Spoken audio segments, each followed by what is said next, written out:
If credit card debt has you down, call Trinity at 1-800-990-6976. My name is Heather. Please forget debt settlement and remember Trinity Debt Management. 1-800-990-6976. California is just one of many parts of the country forecast to get another winter storm this week. The National Weather Service warning of a winter storm for parts of California stretching through the week. Meteorologist Jacob Spender in Sacramento says expect up to 8 feet of snow in higher elevations, a foot in lower lying communities, along with showers and thunderstorms in the valley. Heed any advisories warnings, or anything like that, because we are expecting major impacts, which is a result from the heavy snow combined with the windy conditions, especially up in the mountains. The Weather Service also warning of major travel impacts. Pack winter safety kits, anything to be prepared. This winter storm could also affect parts of Nevada and Oregon. I'm Julie Walker. And this comes after a strong storm system brought tornado watches and damage in parts of the southeast. News and analysis at townhall.com. On Point Weather, brought to you by our friends at Palmetto State Armory. On 107 The Point. Here's tonight's forecast. Clear and cool this evening, the low is 36. Tomorrow, wonderful. Mostly sunshine-filled skies, a high of 70. We get warmer as the week moves on. Look for highs in the mid-70s Wednesday and Thursday. By Friday, all the way up to 79 degrees. But we do have a 30% chance we get some rain on Friday. I'm Cal Moss with your On Point local weather. WQXL Columbia, W264DF. From the Bart Fireside Studio, the solution for keeping you warm this winter. This is 107 The Point. This is The Point. Make thepointradio.com. The Point. The Point.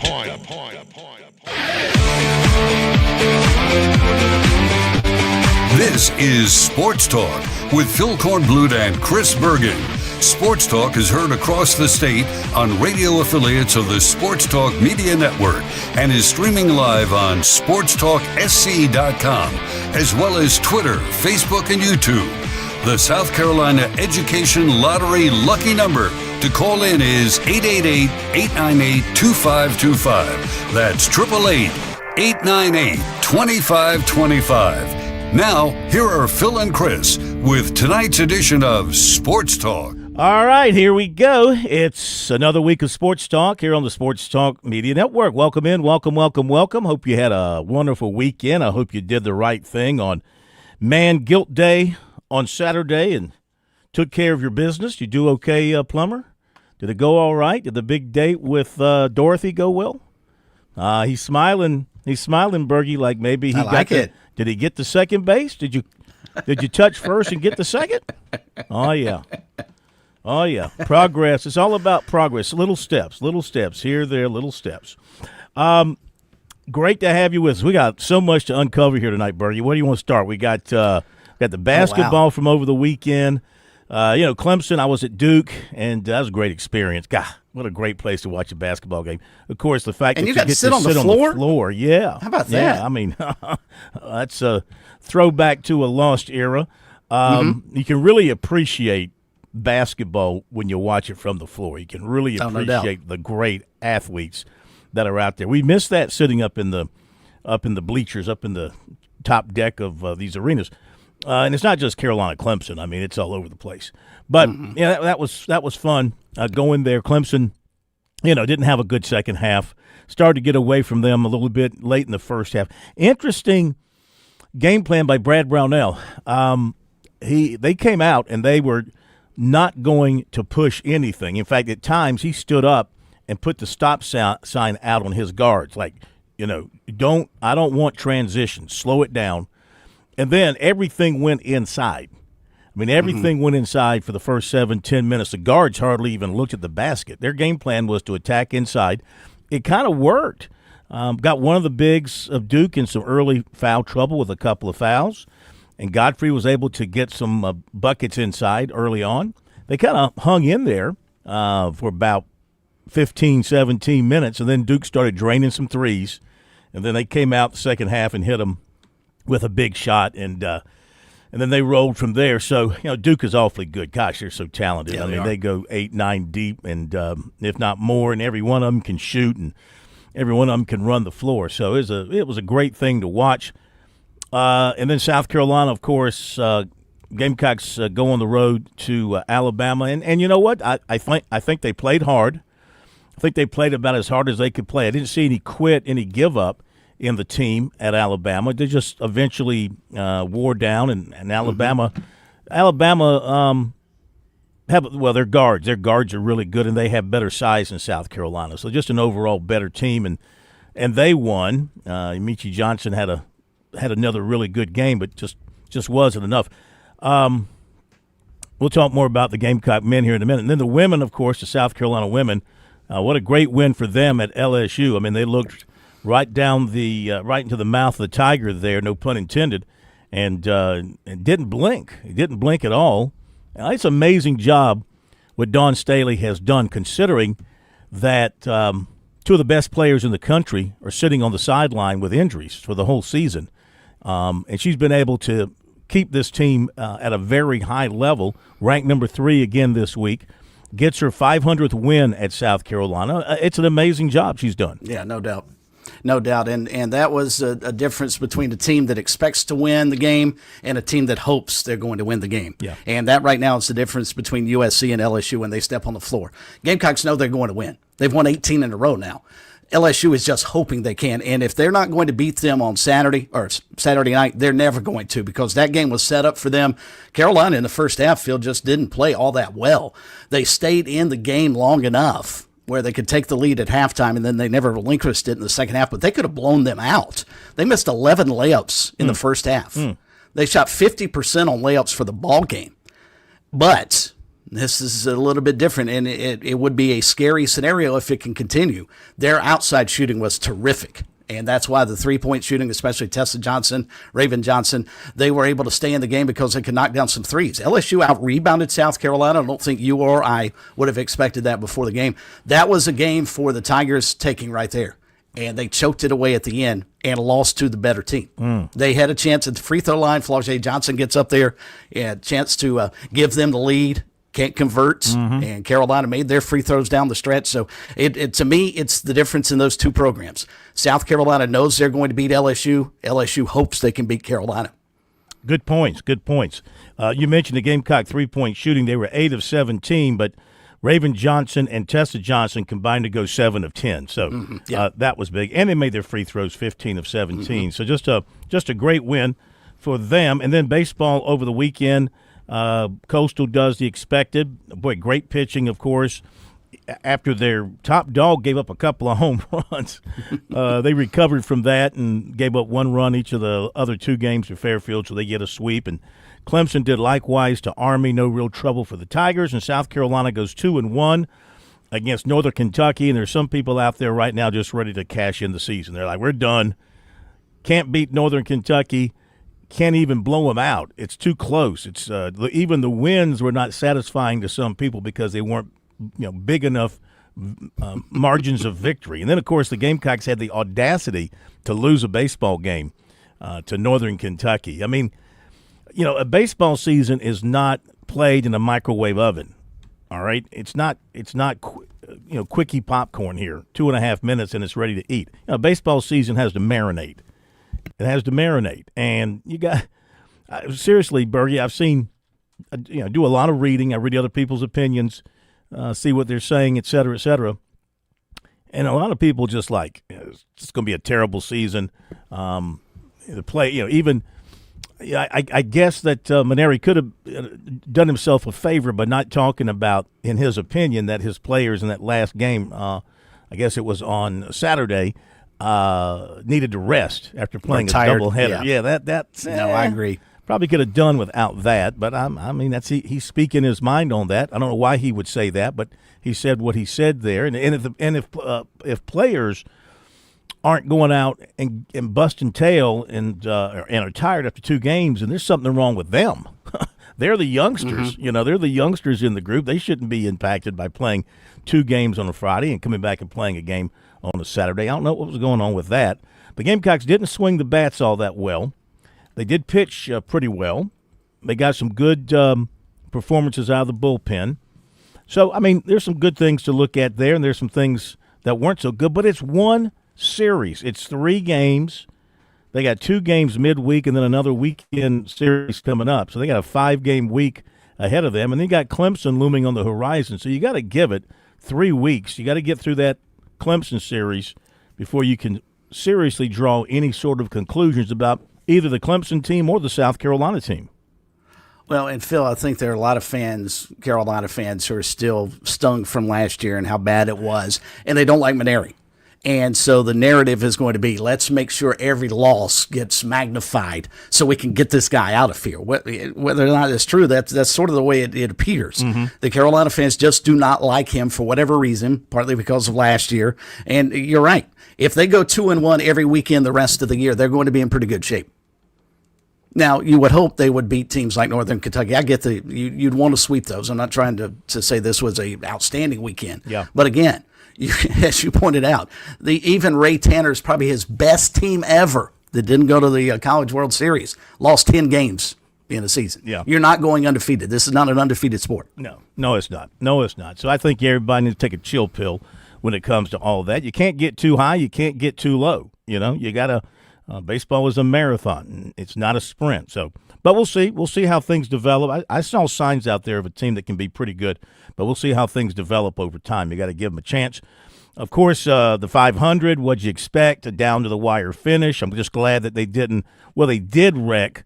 I'm glad they didn't have the big one. I hate when they have the big one on the next-to-last lap before the white flag. The next-to-last lap, they have the big one, and then you have the delay, and then you have the overtime. And, no, I'm glad they were able to avoid that. They were wrecking behind the front runners, and we had a great finish. And, I mean, come on, NASCAR. You couldn't have asked for a better winner, not just Tyler Reddick, but Michael Jordan. To get Michael Jordan a Daytona 500 after he'd been all over Fox during the broadcast. I mean, that's for NASCAR, that's kind of a dream come true right there. You would think in a normal year, I would agree with you, Phil, but keep in mind, Michael Jordan is just coming off having sued the sport. Then he turns around and his team wins the biggest race of the year. I'm guessing NASCAR probably had bittersweet feelings about that. Yeah, from a publicity standpoint, they couldn't have asked for a better winner. You get Michael Jordan into victory lane, I don't care where you are, especially your biggest race. It's a great thing. But also keep in mind, he's the guy who just took them to court. True. And they had to settle out of court against his team. So, yeah, I'd be curious if you got NASCAR in an honest moment. Were they really happy, or would they have preferred to have Chase Elliott hold on down the stretch and get to victory lane? Does this count as one of those wink kind of victories? You know, how many times we've seen over the years where a guy wins a race and there's something that happened leading up to the race or around the race or near the race that would lead you to believe that, yeah, they wanted that guy to win. Mm-hmm. Does this fall into that category for the very reason that you just mentioned? Yes, he did sue NASCAR for the right reasons. He sued NASCAR, his team sued, or he sued, or Denny Hamlin sued, or somebody sued to help other teams and to make it a little fairer from where these other teams are sitting. So he was doing it really for the industry. And they reached a settlement. And so when you reach a settlement, both sides should come away with something that they're happy with. And lo and behold, who wins the very next race? That's what I'm talking about. Who wins the very next race? It was like after Dale Earnhardt died at Daytona 25 years ago. Who won the next race at Daytona that summer? Yeah. It was Dale Jr. Well, and Jr. won you're right. Yeah. Wasn't it the 500 the following year? I thought it was. Did he win? I thought it was the race that summer. Go back and check. I thought it was the race that summer. By the way, great stuff on Earnhardt, commemorating the 25th, I guess, anniversary of his death at Daytona. And, man, watching that, I didn't realize it at the time, watching him in person and being up close a few times, not very much, how cool he was. How he was one of those athletes that just exuded natural coolness. He didn't have to say a word. He just had to look at you or do that little smile or just his little actions. He was just cool. He's like a Michael Jordan. Michael Jordan doesn't have to say a word, right? Coolness just drips off him. Earnhardt was the same way. You go back and look at some of the videos and the way he handled things. Just naturally cool guy in his world, in his hemisphere there on the racetrack. And you were right. It was the following summer, the Pepsi 400 in July of 2001, that Dale Jr. won the race down there. So, yeah. I mean, that's sort of similar, different, obviously. The thing that struck me yesterday watching the race, and I'd forgotten the exact date, but it's hard to believe it's been 25 years since Dale Sr. passed away.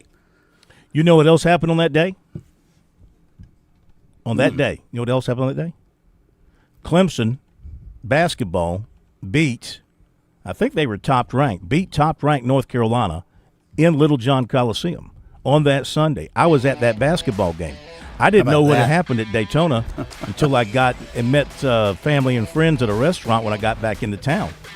I guess I wasn't listening to the radio or something. I didn't know. And somebody did you hear what happened? Then I had to go, find out. So, all right, our phone number, 888-898-2525. Love to hear from you. Got a lot of news notes to share as well, and we'll be back.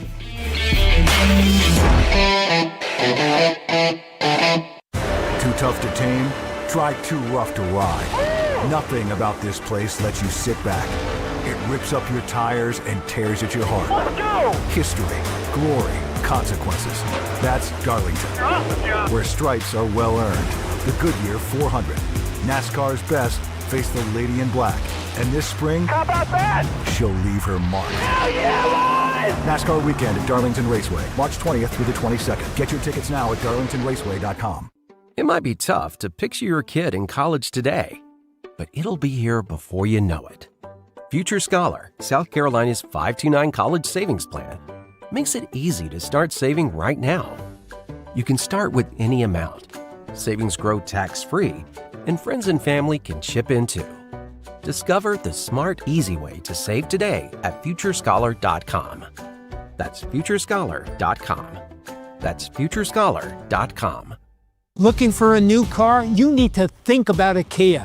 If you're in the market for an SUV, consider the new Kia Telluride or the new Kia Sorento. They're big, they're strong, and loaded with tech for thousands less than Honda or Toyota. You'll see the difference right away, and you get double the warranty. Plus, you get the JT's Advantage million-mile warranty and about 1,000 other things you have to see to believe. If you want the biggest bang for your buck, it's time to think about a new JT's Kia. We're serious about saving you money. The lottery is not about getting rich. It's about helping people, and it always has been. The lottery is what helped raise the Great Wall of China, build the roads of Rome, and today in South Carolina, it's what generates millions of dollars each year for scholarships like the SC Hope, Life, and Palmetto Fellows. The South Carolina Education Lottery is investing in you. Visit sceducationlottery.com/betteryou to learn more.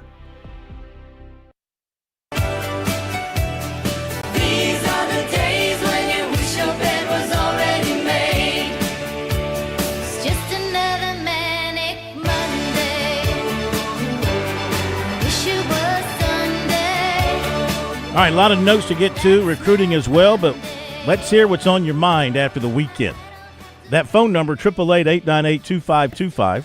That's the South Carolina Education Lottery lucky number. You can learn more about the lottery's impact at sceducationlottery.com/educationwins. Playing for fun is a win for education. And our text line number, brought to you by Larry Lucas, State Farm Insurance, 803-900-4847. For those of you who prefer to text, 803-900-4847. Larry Lucas, State Farm. Larry's been taking care of people across the state for more than 2 decades. You probably have insurance, but switching is easy, and bundling can save you hundreds or more. Visit LarryLucasAgency.com or give Larry a call, 803-799-1998.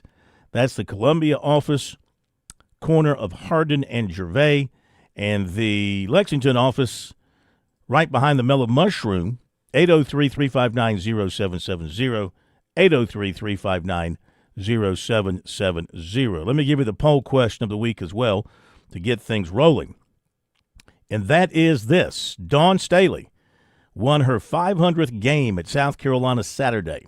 Is she the greatest coach in the history of USC athletics?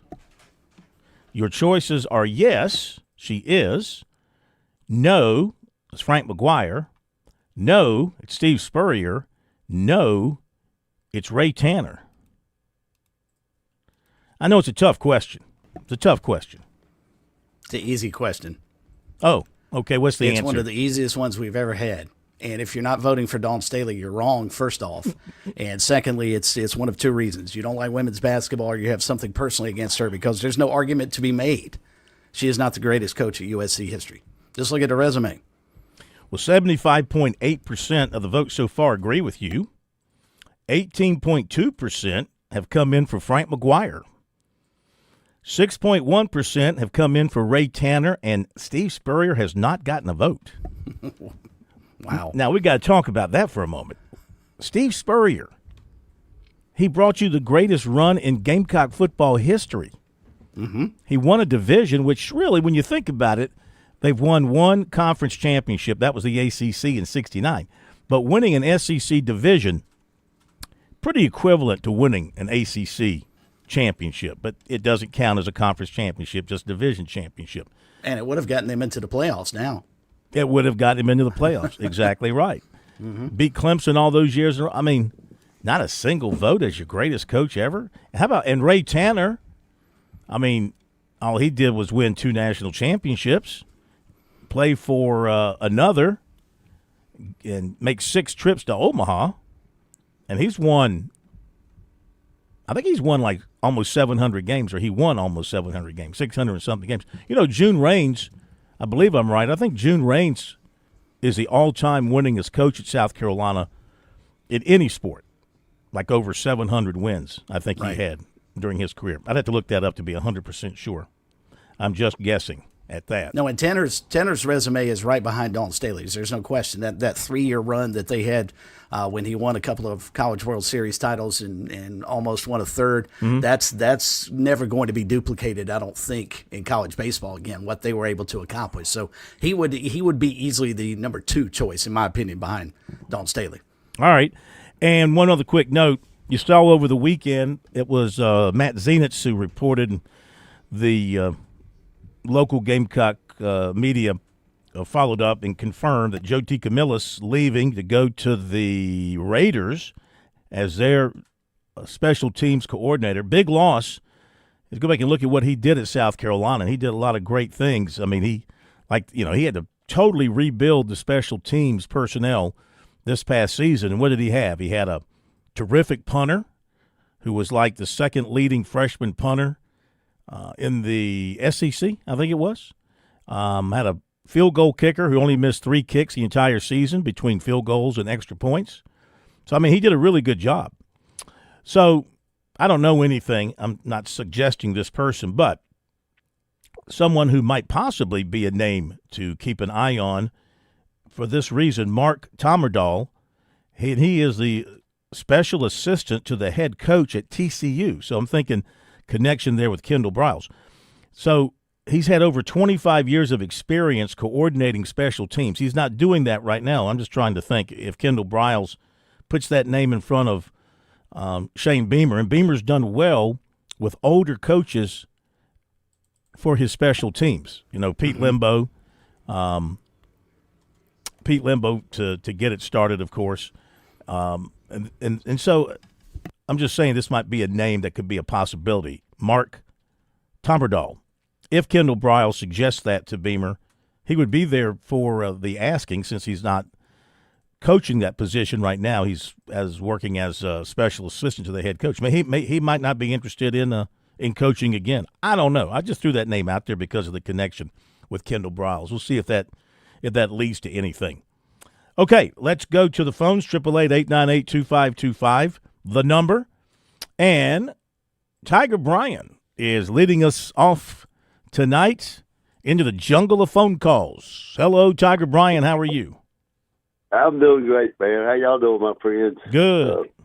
We're doing I great. I want y'all to go ahead and give a shout out to one of my neighbors. She went to the beach. She got under the weather. I just went over and gave her some orange juice and stuff. Tiger Tammy, my neighbor, she doesn't listen to y'all all the time. And, now, what happened? They went to the beach and got sick? Yeah, she had a little, she got to take some medicine, to get her.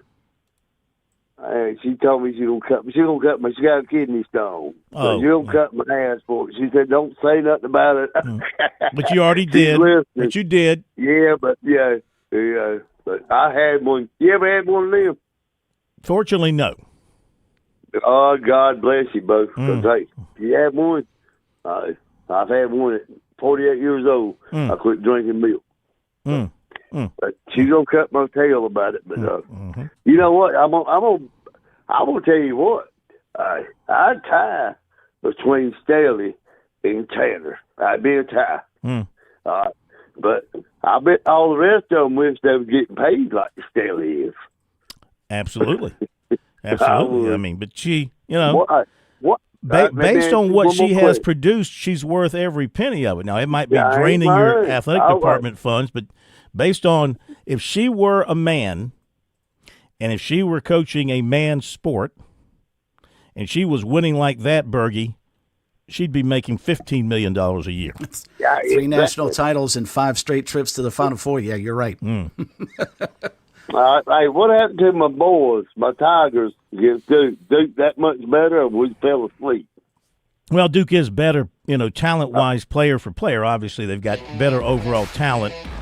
And, of course, Clemson's only won 4 times in their history in that stadium, Cameron Indoor Stadium. So for them to go in there and lose was no big surprise. I think they were disappointed in the way they played the second half. They let the game get away from them. They couldn't make shots, and they didn't do a good job defending, and Duke did a great job defending. That's the thing that's overlooked, how good Duke played on defense. Be back in a moment. On Point Weather, brought to you by our friends at Palmetto State Armory. On 107 The Point. Here's tonight's forecast. Clear and cool this evening, the low is 36. Tomorrow, wonderful. Mostly sunshine-filled skies, a high of 70. We get warmer as the week moves on. Look for highs in the mid-70s Wednesday and Thursday. By Friday, all the way up to 79 degrees. But we do have a 30% chance we get some rain on Friday. I'm Cal Moss with your On Point local weather. Hey y'all, this is Ted from Flight Deck Restaurant. We'd like to invite you and your family to dine with us. We have a great menu that's sure to please your whole family. We have fresh cooked burgers, big juicy wings, blue plate menu featuring country cooking, oven baked hoagies, fresh crisp salads, authentic Greek food like gyros, souvlaki, and baklava. We also carry 20 different premium cheesecakes and pies. Flight Deck Restaurant also has an arcade with 30 different games like Star Wars, Batman, Skee Ball, Bass Wheel, Pac-Man, Galaga, and so much more. Flight Deck, your favorite family restaurant. Thanks y'all and God bless. The Point. The Point.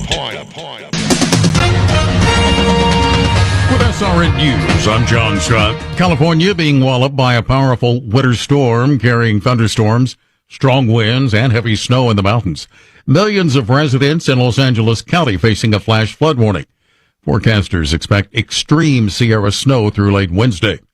The trial starting for a man whose teenage son accused of killing 2 students and 2 teachers at a Georgia high school in 2024. Lawyers gave opening statements in the case against Colin Gray. Prosecutors say Gray gave his son Colt access to a gun and ammunition despite warning signs. They link that decision to the 4 deaths at Appalachia High School, the trial being held in Winder, where the shooting happened.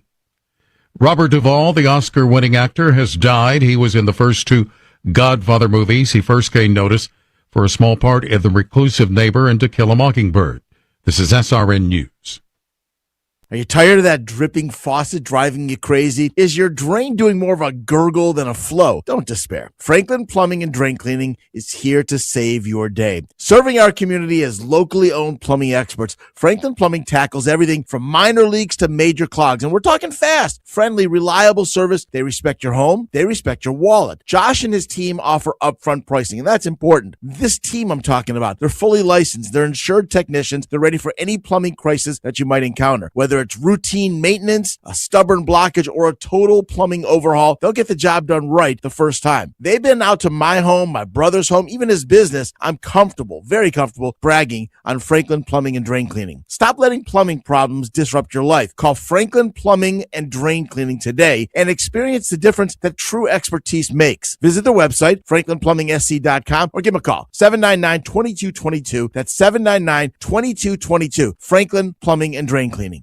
Nothing better than supporting local farmers and getting the best of the best when it comes to beef. Did you know H&J Cattle Company now is a store you could shop at directly? Yep, 2074 Bethany Schoolhouse Road in Saluda. Highest quality beef, a nice drive out to the country, and great playground for the kids. You can even get an ATV tour of the farm. Even have local honey, tallow, elderberry syrup, and beautiful home decor items. Online, it's HandJCattle.com or find us on Facebook, H+J Cattle. Better yet, come around and see us. H&J Cattle Company. This week only, it's the Valentine's Day sale at Palmetto State Armory. Stop in today and shop our wide selection of firearms, ammo, clothing, outdoor equipment, and more. Find great deals on items like AR Upper as low as $189.99 or complete ARs as low as $419.99. Looking to start your next AR build? Find lower build kits as low as $79.99. The savings don't end there. Stop in today and shop all these great Valentine's Day deals and more at Palmetto State Armory, 3760 Fernandina Road, Columbia. If you missed the home equity line of credit offer from Founders Federal Credit Union, we have good news. The offer has been extended, but don't wait. You only have until February 28th to get up to $750 toward closing costs when you open a Founders HELOC. That's more in your pocket for home improvements, debt consolidation, major purchases, unexpected expenses, or a much-needed vacation. The possibilities are endless. Imagine starting a new year with financial flexibility and peace of mind. But hurry, this special offer ends February 28th. Save more and jumpstart your year. Plus, you'll enjoy competitive rates and flexible terms designed to fit your budget. Visit foundersfcu.com/HELOC for more information. Membership qualification required. Institution NMLS. Identifier number 410646. Equal housing lender. See website for details.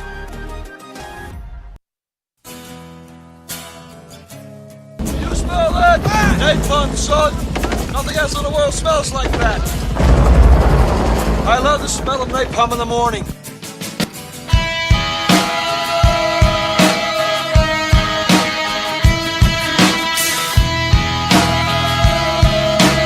The great Robert Duvall, 95 years old, had a great life. What a great actor. Yes, he was. That's one of the great lines in movie history, if you ask me. That's right up there with, "You can't handle the truth." Or, "You need me on that wall. You want me on that wall." Him standing up there, no shirt on, got the cavalry hat on, soldiers all around him looking for cover, planes flying around, napalming everything around him. I love the smell of napalm in the morning. It smells like victory. I mean, that's just it doesn't get any better than that. It just doesn't get any better than that. But 95 years old, that's a good run, Bergie. Yeah, when I think of Robert Duvall, and there's so many great movies, I mean, we could sit here and spend the rest of the show talking about that, but the one that comes to mind immediately is his role in Days of Thunder, where he keeps telling Cole Trickle, "Get out of that race car. Ooh, get out of that race car." I mean, he was such a good actor and character actor of all the different spots and characters he played over his career. Yeah. Really, really good, well-lived life. No, absolutely. Absolutely. All right, phone number 888-898-2525, South Carolina Education Lottery Lucky number to reach us here. And our text line number is 803-900-4847. Back to calls in a moment. Let me go through some of the notes we've compiled today that are of interest. Clemson and Charlotte tomorrow. Right-hander Andrew Cribbs for Charlotte. Right-hander Eston Simpson going for Clemson in that one. South Carolina has 2 midweek games this week. The Gamecocks will start Connor Ciccoli, right-hander, no record yet, pitched an inning over the weekend, 3 strikeouts, when they play Wofford tomorrow at the new ballpark there in Spartanburg. Champ Davis will pitch for Wofford. Wofford, don't know much about the opposition, but, man, they were swinging the bats over the weekend. I think they hit about 350 as a team over the weekend. They actually hit 338. They hit 338 as a team over the weekend. They had not only one home run. The Gamecocks did hit 4 home runs over the weekend, and the Gamecocks' ERA over the weekend was 3.33. Wofford's was 0.86. So not only did they swing the bats well, the Terriers, they pitched well as well. So see how that works out when they get together tomorrow. Then the Gamecocks return home to take on Gardner-Webb. They did not name a starter for that game yet. The AP rankings this week, Clemson has dropped all the way out. They're number 26 in the voting now. 19, let me see if I got this right, 19 of the voters left them out altogether, and the highest position they were voted was 19th. So not enough points to get into the top 25 this week. So they drop out for the first time since, I think, January 12th is when they broke into the poll for the first time. And the South Carolina women hold steady at number 3 after the win at LSU. They do not move up. The net rankings this week across the state look like this. Clemson 31. The Tigers moved up a spot. They went 0-2, including a home loss, and they moved up a spot. Yet they fall out of the AP poll. Yeah. Make it make sense. Well, it's because losing at a place like Duke is good for your net. Sure. I mean, it is. It is. Yeah. It shouldn't be. A loss should not help you, regardless of who it is or where it is. It should not help you. Yep. USC's at 112. Winthrop's at 121. Charleston's at 164. Furman's at 194. Coastal's at 221. Good win for Coastal. We talked to you since that win. That's right. Yeah. You didn't have a game on Saturday. No game on Saturday. So you didn't First lose. weekend off in a while. Yeah. Wofford at 229. Charleston Southern 245. PC 271. Upstate 293. El Cid 351. SC State at 358. And the baseball rankings today, D1 has Coastal 6, Clemson 19. Baseball America has Coastal 11, Clemson 18. Perfect Game has Coastal 16. What? And Clemson 19. Why are they mad at Coastal? I have no idea. That doesn't make a whole lot of sense. I mean, all Coastal did was go out and do what they're supposed to do, win all 3 games. Speaking of Clemson, though, I thought the Tigers' pitching staff over the weekend, Phil, was outstanding. Mm-hmm. Now, everybody's going to look at the run rule win over Army and all the runs they put up on Saturday, but their pitching staff gave up 2 runs the entire weekend. Yeah. Well, they were great. I mean, they were really good. They were great. All right, a couple of other things here. Let's see here. Don't need to do that. USC women. They're going to have the ESPN College Game Day in town. That will be next week when they host Ole Miss. So you'll have the ESPN College Game Day crowd in Columbia for that. Woodruff native, former standout, Derek Jones, now going to Tennessee as defensive backs coach. He had been at Virginia Tech, so he's on the move. Luke Doty joining the South Carolina coaching staff, working in the secondary.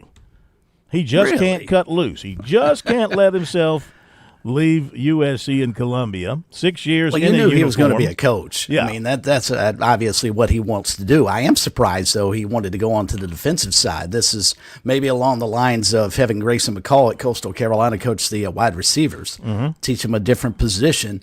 And maybe in the secondary, you can say, here's what a quarterback normally is looking at. Absolutely. So can help out the defensive secondary. So maybe not necessarily a bad move. More bad news for the Braves coming out yesterday. Hurston Waltrip, some elbow discomfort. MRI showed some loose bodies. Ligaments seem fine. This is by Mark Bowman, who covers the Braves. He's going to see the doctor this week. They don't know how long he'll be out. And one last note, didn't get to this last week, but the invites to the Combine came out. We mentioned South Carolina's. Clemson had 9 players invited. Klubnik, Randall, Williams, Miller, Capehart, Parker, Woods, Woodaz, and Terrell, which raises the question, with all those potential pros, how could you be so bad last season? Seriously, they definitely undercoached this team. With that kind of talent, that team was definitely undercoached, not well prepared, or maybe the Maybe some of the players didn't part live of it up to their expectations, didn't do their part. But gosh, have 9 guys invited to the combine. I mean, that means the NFL likes your talent. That talent should have materialized into more than 7 wins last season.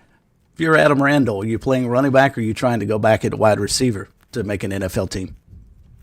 Yes. No, I mean, I think part of your value is that you can do both, and you can do both well. Yeah. You know, if he goes out and runs a good speed, you know, with his body and his size, yeah, he's going to make some. He'll get an increase over what he made at Clemson, probably. Some of these guys are going to have to take pay cuts. You know, they're going to the cold reality when they get to the NFL. All right, 888-898-2525. Let's go to Danny in Florence. Next with us here on Sports Talk. Appreciate the patience. Welcome in. How are you? Hey, Phil, how is your proclamation working out for you that Clemson wins the regular season now? And I told you they would struggle at getting the shot off. Not so good right now, I'd say. Okay. I never proclaimed they were going to win the regular season, did I?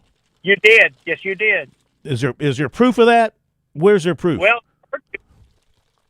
you said they were going to win the regular season. Did I say that, Bergie? Did I say that? I'll take Danny's word for it. I don't want to take his word for it. Well, if you said they would win Cameron too. I didn't say that. No, I didn't say that. Come on. Now you're hurting your argument by lying twice. I think you're lying twice. No, I'm not lying twice. You did say they were going to win the regular season. It was after they lost to NC State or before they lost to NC State. Well, I wouldn't have said that after they lost to NC State. I might have said it after they beat somebody, maybe coming off the California trip. No, you said they were 1 game behind Duke, and after they beat Duke, they're going to win the regular season. Everything's available on the podcast, so you can listen and give us proof. You find that in my voice. Don't take AI and recreate it. Okay. Then I'll believe it. I don't believe I ever said that. Text it to us. Hey, do you know who I sat within 10 feet of on Saturday at Cameron Indoor? Coach K. No, he was across the way where he normally sits. Ken Jeong. Oh, yeah. Mm-hmm. Ken Jeong. Yeah, he was sitting right over there in the front row in the end zone area there where they have former players. And they had several former players back. Cooper Flagg was there. The older Carlos Boozer, the dad of the Boozers, he was there. They had several former members of the Brotherhood, as they call it, the Brotherhood. Yeah, and also apparently – supposedly, they got a commitment from the number 1 point guard from Brooklyn, New York, and he held up a sign at his press conference, "I'm going to the Brotherhood." Ooh. Hey, and but let me ask you this question: Have you heard anything about the Bulls trying to hire John Shire? I have not. I've seen something. I don't know if it's fake news, but I've seen it on my phone. Probably was. Yeah. Now he is from Chicago, isn't he? Yeah, he's from that area. Yeah. I don't think the pros look at all that kind of. They don't care if you're from Chicago or from Milwaukee or wherever you're from. But I don't think Billy Donovan's. Is he looking? Are they looking to get rid of him? I have no idea. I just saw it a couple times, and it said there was mutual interest, but it could be fake news. Yeah. I don't know. I mean, nothing surprises me. Things can happen. Look at all the. Look at all the NFL coaches that are coming out of the college ranks over the last 4 or 5 days. College NFL teams hiring college assistant coaches to fill jobs on their coaching staff. So, I mean, anything can happen between a pro league and a college league these days. Okay. All right. Thank you very much. Thank you. Appreciate that. I don't remember any of that. Bergie, you remember any of that? I don't remember you saying they win. I think certainly win in Cameron. I mean, they've only done that, like you said, 4 times, period. He's a big Blue Devil fan, and we like to spar back and forth. I don't think that really – I think that's fake news, as he would put it. Fake news. What you got, Plummer? Like you want to say something. So, Clemson has really shot itself I'm going to say it shot itself in the foot. The Virginia Tech loss shouldn't have happened. Yeah. Because what did Virginia Tech go out and do this weekend? They got blown out by Florida State. Like Florida State's like the worst team in the ACC or one of them. So Mike Young had his team ready to play against Clemson in Littlejohn, and they played a heck of a game, and they got a terrific win, and they went out and played a clunker against Florida State. So, Clemson hasn't won since they came back from the West Coast. They're 0-2. You think that has something to do with it? I think that possibly could have played in a little bit to the Virginia Tech game. I really believe, though, the Duke game, knowing that Duke was around the corner, and I'm sure that when they got back on campus, all the kids started hearing from their classmates and dorm mates and apartment mates and whatever, man, you guys are playing great. You got a chance to win the ACC, and they overlooked Virginia Tech, I believe. Yeah. And then I just don't think they were ready to play that game. And then they got popped by a good Duke team over the weekend. And now you're looking at a situation, Wake Forest is playing better. Florida State, they should take care of at home. But then you've got Louisville and North Carolina back-to-back. So not only are you playing yourself off a pretty good seed line in the NCAA tournament, you've got potential with some tough games forthcoming. You could play yourself into a bad position in the ACC tournament if you're not careful. Absolutely. And we knew that the schedule was going to toughen up here. In Florida State, they won that game in Blacksburg, and it was like a 30-point game almost. It's 92-69, I think it was. So you can't take Florida State for granted. No. They're not the worst team in the ACC, but they're down near the bottom. The Raiders have made it official. Joe DeCamillis has been named the special teams coordinator. So there you go. And no surprise. I mean, first of all, he is Gary Kubiak, the father of the new coach of the Raiders. He and Kubiak are connected. He was on Kubiak's staff when they went to the Super Bowl at Denver a few years ago. So there's a connection there. And who wouldn't want to hire Joe DeCamillis? And he probably decided after a couple of years of collegiate nonsense it was time to go back to the NFL. And I thought you had you brought up some points in the story you had over the weekend about him that I'd forgotten, and basically breaking down the job he did with Carolina this year. And I think everybody knows about the job that they had in the punt return game. But aside from that, I mean, the job he did a terrific job with USC special teams this season in particular, considering what he lost from the year before. Yeah, having to start completely new, was from the snapper to the holder to the kickers. Everything was new. So he did a great job. He was a great hire by Shane Beamer. He loses Pete Limbo. He goes out and hires Joe DeCamillis. That's a tip of the cap to him for getting replacing quality with quality. So the question now is, where does he go? I wonder if that TCU situation could come into fruition. That guy also has a great track record. In 25 years of experience, it stands to reason that Kendall Briles might have informed him of him if he didn't already know about him. And if the guy's interested in getting back into on-the-field coaching and running and coordinating, special teams again, this would be a golden opportunity for him. We'll see if he moves in that direction or some other direction. Okay, let's hit the break, and we'll be back in just a moment. Our phone number, 888-898-2525. If you want to dial us up, feel free to do so. Send us a text message, 803-900-4847. We got some recruiting coming your way.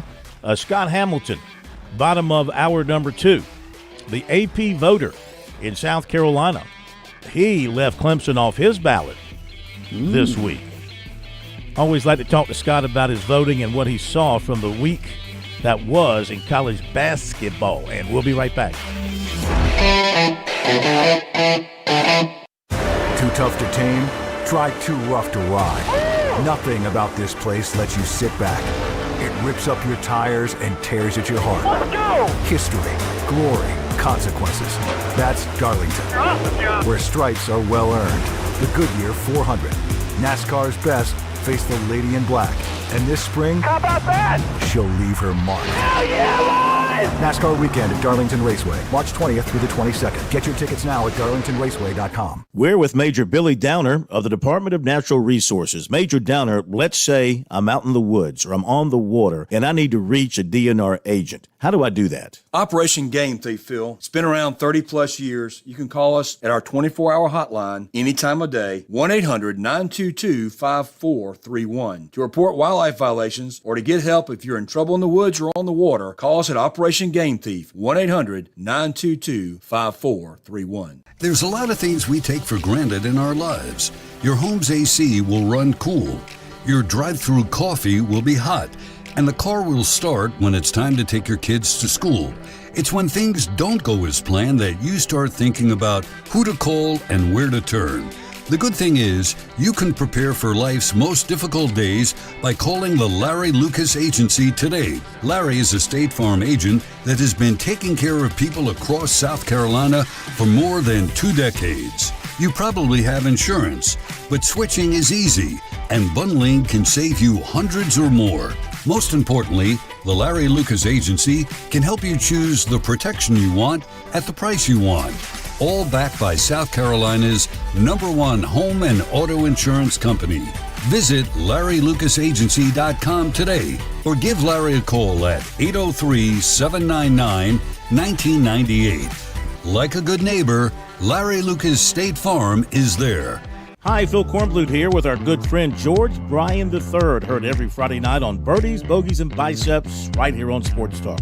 George, the Tsunami Bar, a very valuable tool for golfers. Why is that? Well, the first thing that I say is the tempo. It's the only tool out there that allows the study of tension right from the first grab to be expressed, and rhythm and tempo is what makes the bar work, and it gives you something awfully special to keep those hands soft and get that rhythm going. Learn more about Tsunami Bar technology by clicking on the digital ad on our website, SportsTalkSC.com, and save 5% by purchasing online using the promo code BBB5.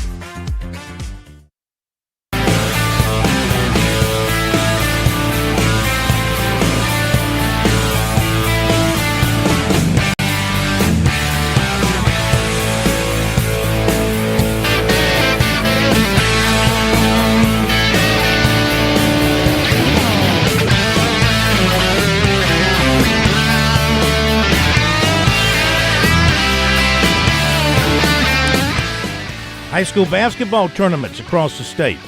They are beginning tonight. They're going to be running for a few weeks till we get to the championship games at the Colonial Life Arena in Columbia around the 6th of March. 5th, 6th, 4th, 5th, 6th, 5th, 6th, 7th. Not sure what days of the week those are.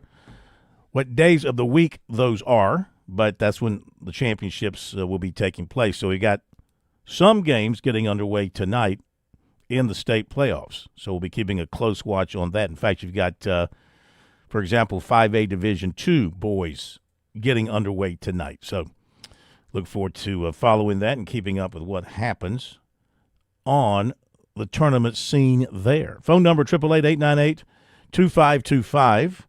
And we're going to go where next? There, Plummer? Hank, Columbia. Okay, let's go to Hank in Columbia. Next up, hello, Hank. Welcome to Sports Talk. Hey, Corn. How's it going? Good. How are you, sir? Doing fine. Corn, I was calling just to give Don some roses. Actually, it's Valentine's. It couldn't do it in person. But that game the other night, one of the things that I found that was so interesting in that game was the backup point guard, Maddie McDaniel, had been playing about 28 minutes a game over the last couple games before she turned her ankle. Mm-hmm. And the tech girl had started a game or so, and had been the first big girl off the bench for Okot the last so many games. And Don went there with both of those players out for the game because of little ankle injuries they had. And she was still able to get to take care of business with Mulkey. And one of the things they asked her afterwards was, without having a backup point guard, basically really the backup point guard, which forced some rotations, what she did, she said she kind of couched some rest around the timeouts. She was more strategic with her timeouts than she normally is as far as holding them. Mm-hmm. And she buffered some time around the quarter changes, so that Raven and Tessa, who normally get rest, basically about played the entire game. And so to me, it just she does get good talent on that team, but the way she manages the team and to have those those girls go into an atmosphere like that and not flinch the whole game, no matter how crazy it is. I just think it just deserves a kudos. Yeah. So that's all I have. Thank you. Yeah, she did a great job. I mean, she is. Some people, I can remember going back a few years, Bergie, people would question her coaching ability, her game management, and X's and O's and all that kind of stuff. But shoot, I mean, she has great players. Don't get me wrong. She's able to attract terrific players. We know that.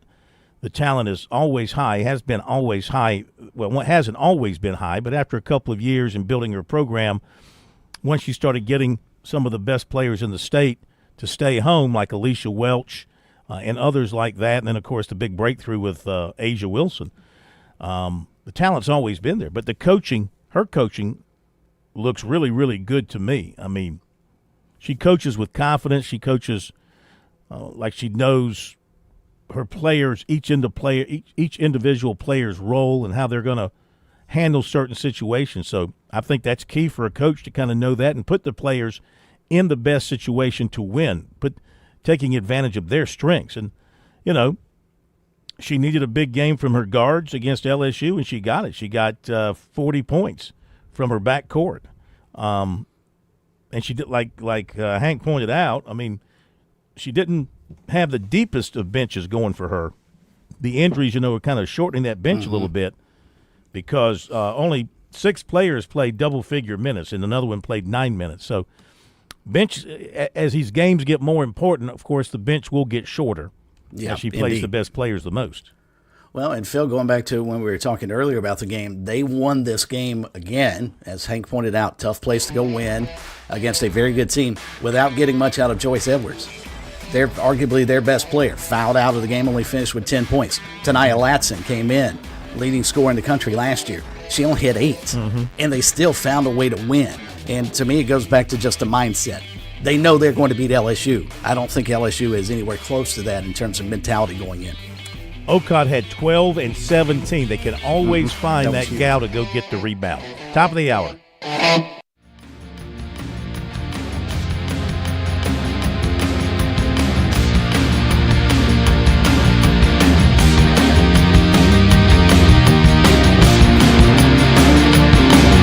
WQXL Columbia, W264DF. From the Bart Fireside Studio, the solution for keeping you warm this winter. This is 107 The Point. News this hour from Town Hall. I'm John Scott. There are no signs that the partial government shutdown will end anytime soon. Correspondent Greg Clugston reports. Democrats in the White House appear dug into their positions in the battle over federal immigration efforts. Democrats are demanding changes to how immigration operations are conducted, but President Trump and his team are resistant to several of their demands. The impasse has led to a pause in funding for the Department of Homeland Security, affecting the TSA, FEMA, the Coast Guard, and the Secret Service, among other agencies. Greg Clugston, Washington. We are now in week 3 of the Nancy Guthrie case. Investigators working on the disappearance of Today Show host Savannah Guthrie's mother are consulting with Walmart management to develop leads. That's because the backpack the suspect was wearing in a video is sold exclusively at Walmart stores. Nancy Guthrie last seen at her Arizona home on January 31st and was reported missing the following day. California, one of many parts of the country forecast to get another winter storm this week.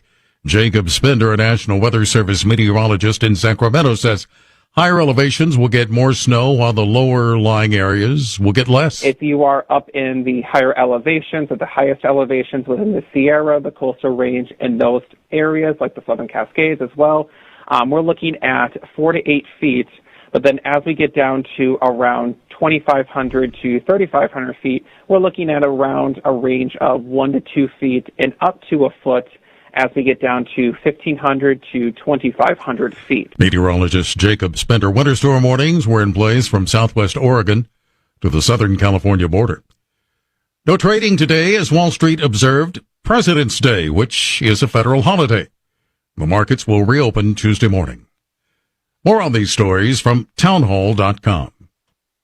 This is Dennis Prager for AmFed Coin and Bullion. There's something about the feel of a gold coin in your hand and the way the light reflects off its intricate details that has always captivated me. Nick Grovich, AmFed's owner, turned that same passion into his livelihood. Nick began collecting coins as a teen, and that interest grew into a nationally respected business offering only the finest quality coins at the most competitive prices. But the truth is that although Nick is a rare coin dealer, he doesn't believe in rare coins. Rare coins do not make sound investments, but they do make dealers a lot of money. See, that's part of what I respect about him. AmFed specializes in buying non-performing numismatic coins and turning them into gold or silver investments that provide liquidity and perform competitively against the market. Whether you're buying or selling, call 800-221-7694. That's 800-221-7694. AmericanFederal.com. North Korea has completed a new housing district in Pyongyang for families of its soldiers killed while fighting alongside Russian forces in Ukraine. Kim Jong-un officially opened this new district for those soldiers who fought for Russia. Correspondent Karen Chamas with a report. State media footage showed Kim Jong-un at a ribbon-cutting ceremony for the opening of new apartment blocks in the new suburb as crowds cheered. It also showed him walking through the new street and visiting the homes of some of the families. He was with his increasingly prominent daughter, believed to be named Kim Joo-ae, as he pledged to repay the young martyrs who sacrificed all to their motherland. The move is the latest effort by Kim Jong-un to honor the war dead. In recent months, North Korea has intensified propaganda glorifying troops deployed to fight in Russia's war against Ukraine. I'm Karen Shamas. News and analysis at townhall.com. On Point Weather, brought to you by our friends at Palmetto State Armory. On 107 The Point.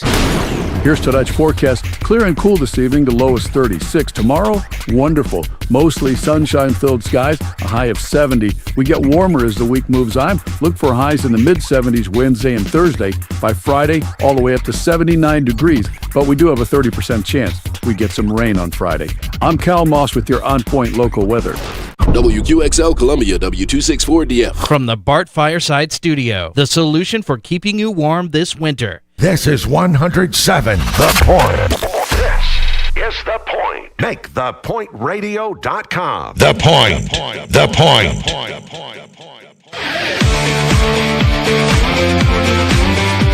Welcome back to Sports Talk on the Sports Talk Media Network.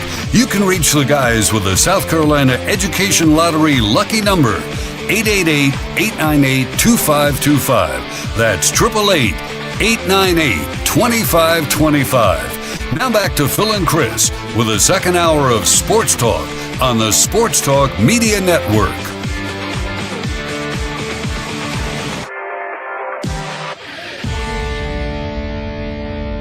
All right, we're back. It's Sports Talk Media Network on a Monday night. Phil Kornblut, Chris Bergen, and the Plumber. How you doing, Plumber? Oh, just... How's Rachel? She doing all right? Rachel? Is that her name? Rachel? One day I will hit the... If I ever hit the name correctly, you have to admit that's the correct name. Okay? Oh, I'm still confused on what makes you think that... I don't know what makes me think. I don't know where you came up with the idea that I have a significant other. The fact that your face turned beet red to Absolutely. open the show. Yeah, you're trying to hide Valentine's something. Day. You're trying to hide something. You're hiding something, okay? I know you're hiding something. People watching the stream. Don't get involved in a poker game. People watching the stream, look at that face. Is that a guilty look or not? Is that a face full of guilt? That's a face full of guilt. There's no guilt in this face. Right there. No guilt in this face. Let me update a couple things. We got some college golf. I love to keep up with college golf, and thus, so will you. This is the Moon Golf Invitational. This is women. South Carolina. Not such a good showing so far. Tied for 13th after 2 rounds. Gamecocks are plus 27, and this is taking place in Melbourne, Florida. Texas A&M is your leader at -4. So not a good showing so far for South Carolina. Isla Galitsky is the Well, she had the best round of the day, +2, but the overall leader at +4 for the Gamecocks is Verena Heck, and she was 4 over today. So they still have one more round to go. This is the Spartan Suncoast Invitational. This is another women's event, and Clemson is in this one. Not a great showing for them. In fact, this tournament is over, and they finished tied for 11th for the Tigers, tied for 11th in this one. And individually speaking, best score for the tournament for Clemson turned in by who else? Isabella Rawl. She was 2 under in her last round and -9 for the tournament. All right, and then there is the Prestige out in La Quinta, California. And the Clemson men are playing out there, opening up their spring schedule, and they are tied for 11th. First round today. They are in at +6. Play is continuing, of course, on the West Coast. +6 for the Tigers, and they had a couple of guys at 1 over, Sam Duran and Thomas Higgins. They're at +1, tied for 33. So there you go. That's a look at things from the college golf scene so far today and this week. Did you catch any of the Pebble Beach yesterday? I did not. I was watching the race some and had a little family in town, so catching up with them. So I did not get a chance. I know it was pretty exciting, though, the way it ended up. Scotty Scheffler, I mean, good grief. I know we all know how good a golfer he is, but what he did yesterday was ridiculous. He had 3 eagles during his final round yesterday, shot 63, played himself right back into contention, ultimately lost. Morikawa actually finished it off and got the win. But, yeah, the golf yesterday for this early in the season was terrific. And I'm sure George is going to have plenty to say about it on a Friday. But, yeah, Scheffler's act yesterday was insane. Can you imagine 3 eagles in one round? I can't imagine 3 eagles in my lifetime. I know. I was thinking the same thing. I mean, come on, In putt-putt, I can't imagine 3 eagles. That'd crazy. be 3. That would be 3 holes in one in putt-putt. I've done that before. I've had 3 holes. You've had 3 holes in one in a putt-putt course before, putt-putt round. I've done that, But on a real golf course, never. I don't think I've ever made a actual hole-in-one without cheating. Who's that? Me. Oh, you? In putt-putt. You've cheated in putt-putt? I feel like I almost have to. Yeah, not surprised. A couple of quick text messages. Our text message line, 803-900-4847. This is from Jamie in Hilton Head. How about Turner West for special teams coach? Turner West. That's an interesting idea. That would be the son of Tommy West. Tommy West, very popular coach in our state, former Clemson head coach and assistant at Clemson, assistant at South Carolina. Turner coached at the Citadel, and I think now he's with the Buffalo Bills. So good idea. I don't know. I mean, he's just throwing out a name there. Don't know anything. Don't claim to know anything. Just throwing out a name there. That's an interesting name to consider. So thank you for that. Let's see. Roger from Woodruff. Joe D. Camillus, also the son-in-law of Dan Reeves. Yes, he is. And Jordan's car winning the 500 reminds me of the Raiders winning the Super Bowl in '84, and Pete Rozelle having to give the Lombardi Trophy to Al Davis, who just sued the NFL to move the Raiders to Los Angeles. That's a great point. That's awesome. That is a great point, Roger. Roger, you're on your game there, pal, when you come up with stuff like that. But, yeah, I just think that's great for NASCAR to have a personality, a worldwide personality like that in a Michael Jordan, all right, who commands attention every time he steps into a room. To have him as a successful – now, they've won races before. Not the first race they've won, but this is the Daytona 500. Only thing that would be better for him would be to win the Southern 500, But, yeah, that's huge for NASCAR, a huge PR bump for them to have that happen. Well, and it carried over to today. ESPN has basically devoid itself of NASCAR. Couldn't help but chat about it today because of the influence that Michael Jordan has in the sports world. Yes, absolutely. Hey, listen, everything – well, not everything. I mean, he didn't turn the Hornets into gold. kind of turned them into coal.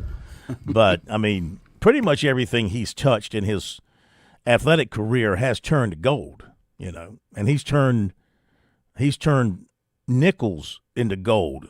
I mean, he's a pretty astute player of the cards as well. So he's done well from that standpoint. Maybe too well. You know, a lot of people suspect some things from that standpoint. But great, you know, watching him. The one thing we didn't see that I wish they had, now maybe he was up in the box or something. It would have been kind of cool to see him down on pit road jumping around and celebrating with the crew right after they won the race. Yeah.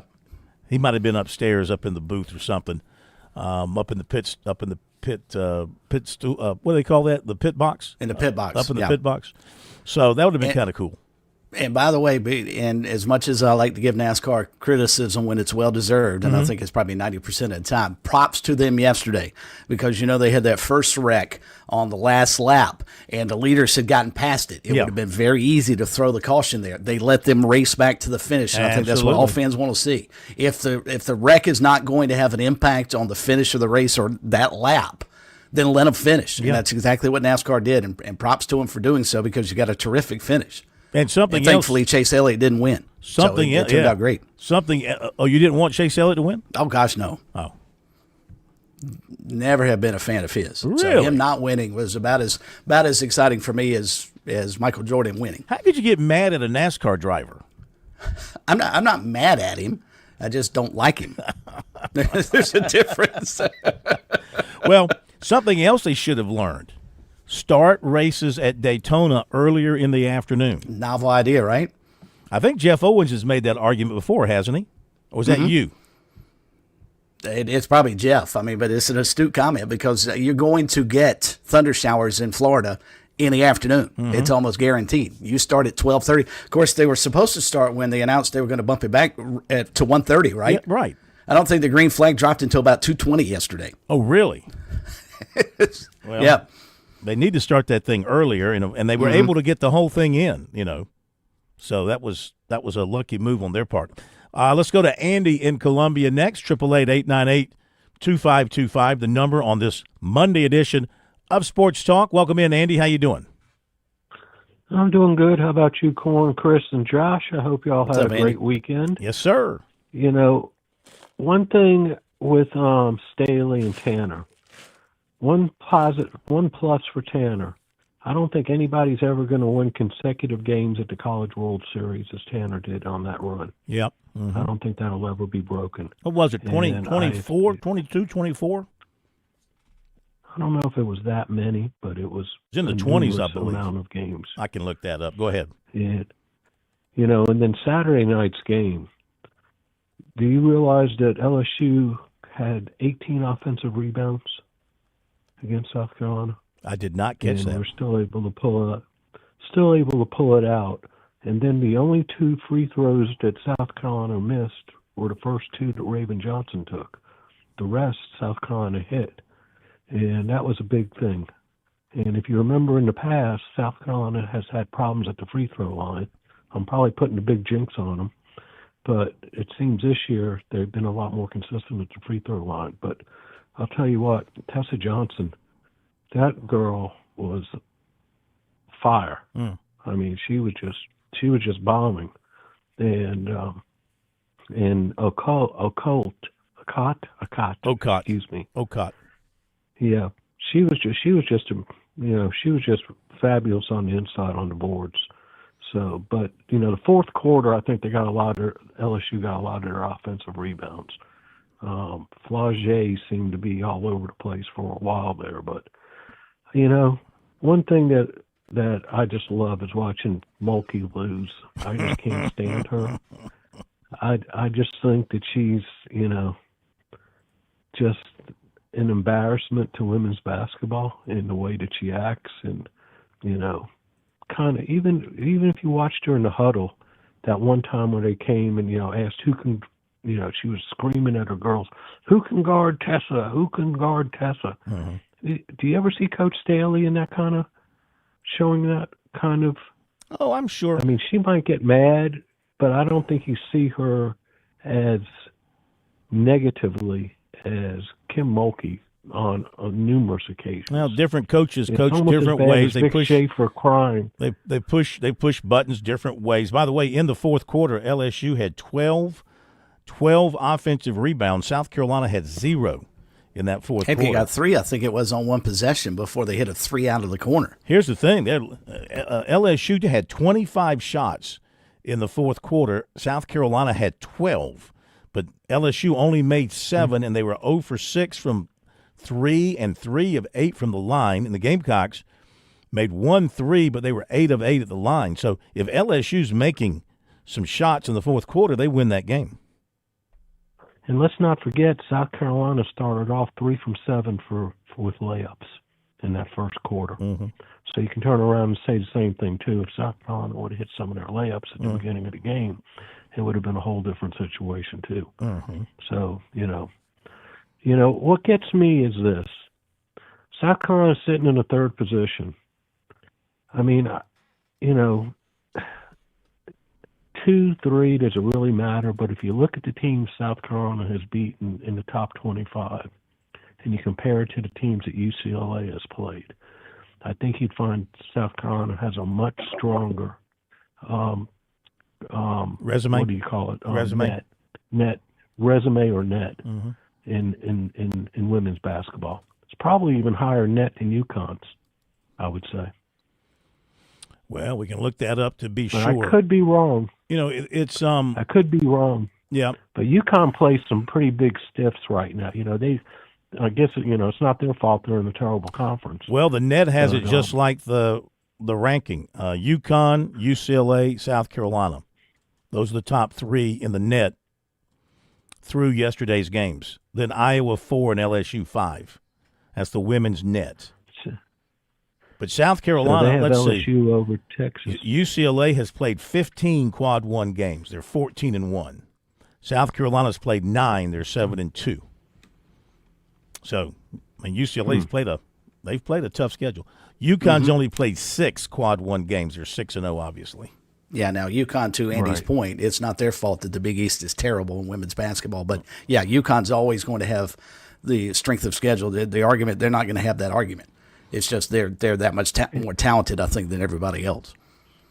And Texas wants to be the number 4 seed because if they're 2 or 3, they're going to the West Coast.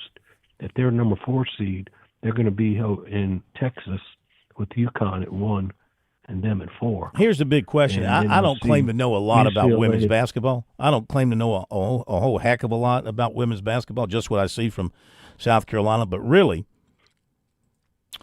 outside of the top 5 in the net, UConn, UCLA, South Carolina, Texas, LSU, is there anybody else who can win the national championship? Can Michigan or Vanderbilt or Louisville or Minnesota or Duke? That's your next 5 in the net. That's 6 through 10. Are any of those teams really good enough to beat any of the top 5 ahead of them? We saw what South Carolina did to Vanderbilt. We saw what South Carolina did to Vanderbilt. And Vanderbilt tore Texas apart after that. And then they blew a game to Georgia yesterday. Mm-hmm. And what's that girl's name who's the big hot shot from Vanderbilt? She had I don't know if I didn't watch much of the game. I watched the last 3 minutes. She had made 19 free throws and only had 6 or 8 points from the field. Mm-hmm. So I don't know if they're just giving her fouls or what, but it's kind of weird when you get your 19 of 23 from the free throw line. Seems like you're getting a lot of calls for you. Yep. All right, thank you, Andy. But Greenville will be interesting this year. I think there's a lot of good teams in the SEC, and Greenville should be very interesting. You mean for the SEC tournament? Have a good night, yeah. fellas. Thank you very much. All right, buddy. Yeah, because the regionals now are not going to be in Greenville. South Carolina's actually going to have to leave the state. They're either going to go to Albany. I think it's Albany and Fort Worth. Those are the 2 locations for the first and second. After you play your home games, after they'll host the first 2 rounds, and then they'll go to that regional for the next 2. And that's where they're combining all those regions into 2 places. I think it's Albany and Fort Worth, Texas. Okay, that's a lot of women's basketball talk. Be right back.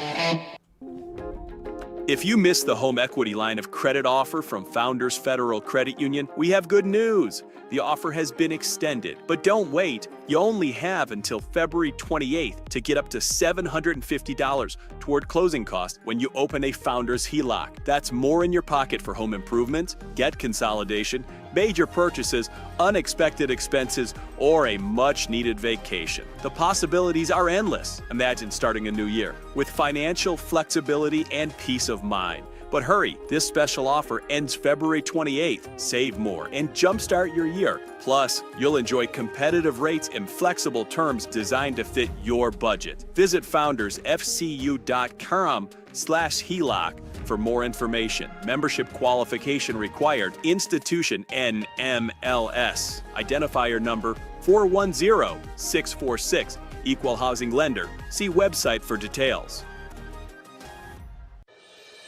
Hi, I'm Jim Corbett. I've been an attorney for more than 30 years. There's one thing I've learned about injury cases. It's you need the personal touch. You need the lawyer to get to know you and describe your damages. You don't want a case manager talking to an insurance company and then talking to you and then talking to maybe to a lawyer with limited experience at the last minute to try to settle a case. I talk to you, I find out what your case is about. Jim@JimCorbettAttorney.com. Jim@JimCorbettAttorney.com for your injury cases.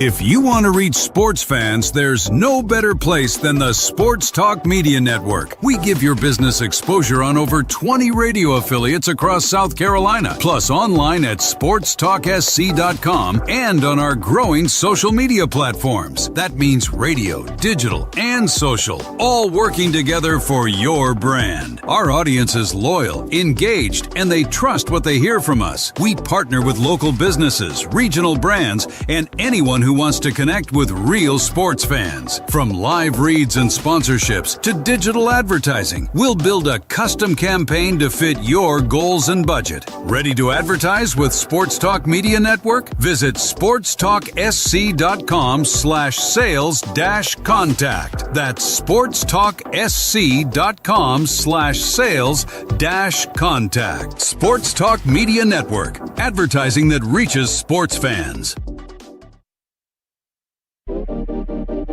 The Sports Talk Recruiting Report is sponsored by Seawell's Catering.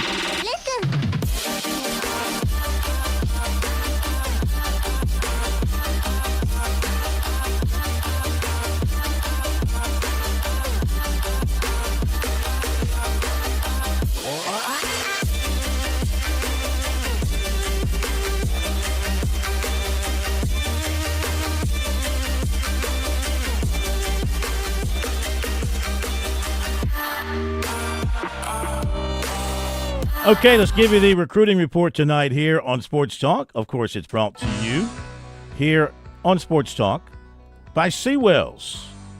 Another week of the daily luncheon buffet cranking up tomorrow at Seawells. So get over there and enjoy yourself a great meal for only $15 from 11 till 2. They deliver every Tuesday through Friday, unless they have a private party that you're not invited to going on. And don't be offended, we don't get invited either. But on those days they don't have the private party, then you go and partake in the great luncheon buffet. And for the very best in the catering business, you well know that would be Seawells also. 803-771-7385. The number online at SeawellsCateringSC.com. Where shall we start? Defensive end Peyton Bishop, 6'4", 230. Having a new home this season, moving from AC Flora to, you got it, Dutch Fork for his senior season. Plans to enroll and begin classes there in about a week. He's in the midst of arranging his spring and official visits for the schools most involved with him. Right now, he's looking at Tennessee, Mississippi State, Cincinnati, and Georgia for spring visits, as well as officials. Another school to watch in the coming weeks is South Carolina, though. Interest from the Gamecocks is picking up, and it could lead to an offer. Deion Barnes is now getting involved with him, and he is going to be making a visit with him at Dutch Fork once he can go back on the road, and he's expecting an offer. Bishop is at about that time. And after that, he said they'll schedule an OV He was there in January on the 31st for a junior day, and he said he heard a lot of good stuff. Of course, he's very familiar with South Carolina, living in Columbia. Clemson has had some contact. Chris Rumph has had some contact, but nothing major at this point. No favorite. Some of his other visits will include, some of his other offers include Georgia Tech, Coastal Carolina, James Madison, Ole Miss, and others. Last season, he had 103 tackles, 16 sacks, and 25 tackles for loss. Defensive back Mason Hefner, 6'1", 205. Hey, Bergie, finally a Hefner who can actually play football. Hello, Teddy. Defensive back Mason Hefner. And also, he's smarter than Teddy because he only has one F in his last name and Teddy has two. About a little drum roll or something. Wake up, plumber. I don't find that funny. Get in the game. I don't find that funny. Defensive back Mason Hefner, 6'1", 205 of Lake Norman, North Carolina, plans to visit Clemson for a spring practice March the 2nd. Safety Jarrell Chandler, 6'3", 200, Knoxville, official to Clemson May 29th.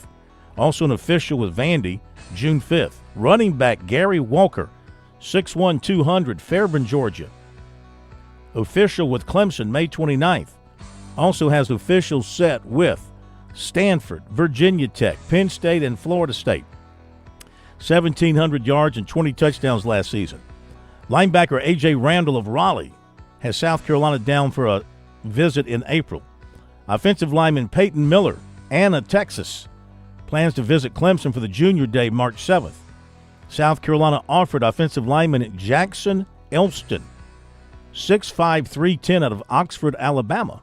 That's where the Gamecocks are getting a linebacker in this year's class out of Oxford, Alabama. Tight end Grant Haviland of Milton, Georgia, will be at Clemson March 7th for the junior day. Benedict signed quarterback free safety Christopher Evans of Okeechobee, Florida, and the Tigers signed defensive lineman Cameron Bradley out of Sumter. That is recruiting for now here on Sports Talk. Check it out regularly on our website, SportsTalkSC.com, and on X, SC Sports Now, SC Sports Now, the site to go to there. And we'll be back. Scott Hamilton is coming up. On Point Weather, brought to you by our friends at Palmetto State Armory. On 107 The Point. Here's tonight's forecast. Clear and cool this evening, the low is 36. Tomorrow, wonderful. Mostly sunshine-filled skies, a high of 70. We get warmer as the week moves on. Look for highs in the mid-70s Wednesday and Thursday. By Friday, all the way up to 79 degrees. But we do have a 30% chance we get some rain on Friday. I'm Cal Moss with your On Point local weather. We might not get the wrath of winter they get up north, but we still need something to take that cold edge off. Let Bart Fireside provide your warmth this winter with the comfort and convenience of gas logs. Bart Fireside can beautify existing fireplaces with new gas logs or install a new fireplace. Bring the family together this winter. Bart Fireside is National Fireplace Institute certified. Want more info? Take a look at bartfireside.com or go by the showroom to get some hands-on help. 1131 Broad River Road. Bart Fireside, keeping you warm this winter. The Point. The Point. Arizona. With SRN News, I'm John Scott. Iran's top diplomat has held talks with the UN nuclear watchdog in Geneva a day before a second round of negotiations between the U.S. and Iran. Oman is hosting the U.S.-Iran talks in Geneva. 3 people, including the suspect, fatally shot during a Rhode Island youth hockey game. 3 other victims hospitalized in critical condition. Authorities say they believe the shooting was a targeted attack stemming from a family dispute. That shooting occurred at the Dennis M. Lynch Arena in Pawtucket, a few miles outside Providence. A winter storm warning has been issued for Northern California. That's until Thursday night. The Pima County, Arizona Sheriff confirms all siblings and spouses have been cleared as possible suspects. That's more than 2 weeks after Savannah Guthrie's mother, Nancy Guthrie, went missing. This is SRN News. Are you tired of that sinking feeling when the electric bill arrives? Does the phrase peak hours trigger anxiety and a headache? Do you suffer from chronic fatigue of watching your hard-earned money evaporate right into the power grid? You may be suffering from utility pain and anxiety disorder, or UPAD. Symptoms include sweating when running the AC, a fear of turning on lights, and a general feeling of powerlessness over your energy costs. It's time for you to try Solaris from Ken at Broker Solar. Broker Solar isn't a temporary fix, but a lasting solution with cutting-edge solar technology designed to address high energy bills at their source. Many clients have experienced immediate relief from high monthly payments with reports of increased home value and greater financial freedom. Imagine a brighter future for your home and your wallet. Side effects include the freedom to use your appliances when you want and a powerful sense of energy independence. Broker Solar, a brighter outlook for your home and wallet. Call us now, 803-807-7417. That's 807-7417 or online at brokersolar.com. As a business owner, you want your customers to have the best experience possible, and that includes convenient parking. If you have designated parking spaces or an entire lot, Schroeder's Towing can provide free signage and installation for businesses to deter unwanted parking and removal of abandoned vehicles. Contact Schroeder's Towing and ask about free signage for your spaces or lot. Take back your parking. 803-772-7930 and SchroedersTowing.com. Schroeder's Towing, Columbia's finest and fastest hookers in town. When the Midlands weather puts your roof to the test, trust Shingles Now Roofing, your local family-owned specialist. Charlie and Rodney, both GAF Master Elite contractors, pride themselves on quality repairs and replacements. Fully licensed and insured, we promise honest work at a fair price. Enjoy free inspections and estimates so you can always know where you stand. Protect your home with a team that treats you like family. Shingles Now Roofing. Shingles Now. Roof repairs right away. Visit shinglesnow.com. The original Pancake House in Trenham Plaza on Forest Drive prepares fresh-made pancake and crepe batters every morning. These are an assembly line pancakes. They're incredible. You gotta try those apple pancakes or a Dutch baby. Is this breakfast or dessert? We serve only quality mitino, thick bacon with freshly squeezed orange juice. Great tasting coffee. We start serving every morning at 6:30. Taste what fresh is all about at the original Pancake House. Forest Drive in Trenham Plaza. Our menus online. OPHColumbiaSC.com. Hey, honey. Good news for state employees. Please, not another letter. True Pharmacy is giving state employees and retirees 10% off over-the-counter items. You mean like cold meds? And vitamins, first aid, DME, all of it. That's a benefit we can actually use. Plus, even with health insurance changes, True Pharmacy is still serving state employees and retirees in 2026. That's great. I would never want to leave True Pharmacy. Come see True Pharmacy, our Columbia location at 623 Beltline Boulevard.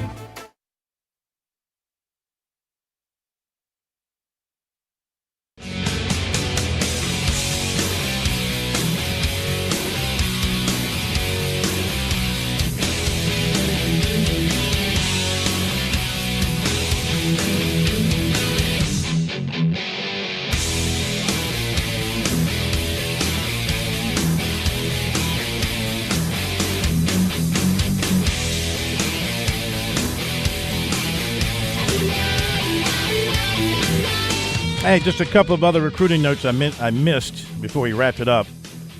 Defensive end Anthony Sweeney has a spring visit set with South Carolina for March 18th. He also has spring stops set with Alabama, Auburn, and LSU. Officials with Alabama and Texas A&M.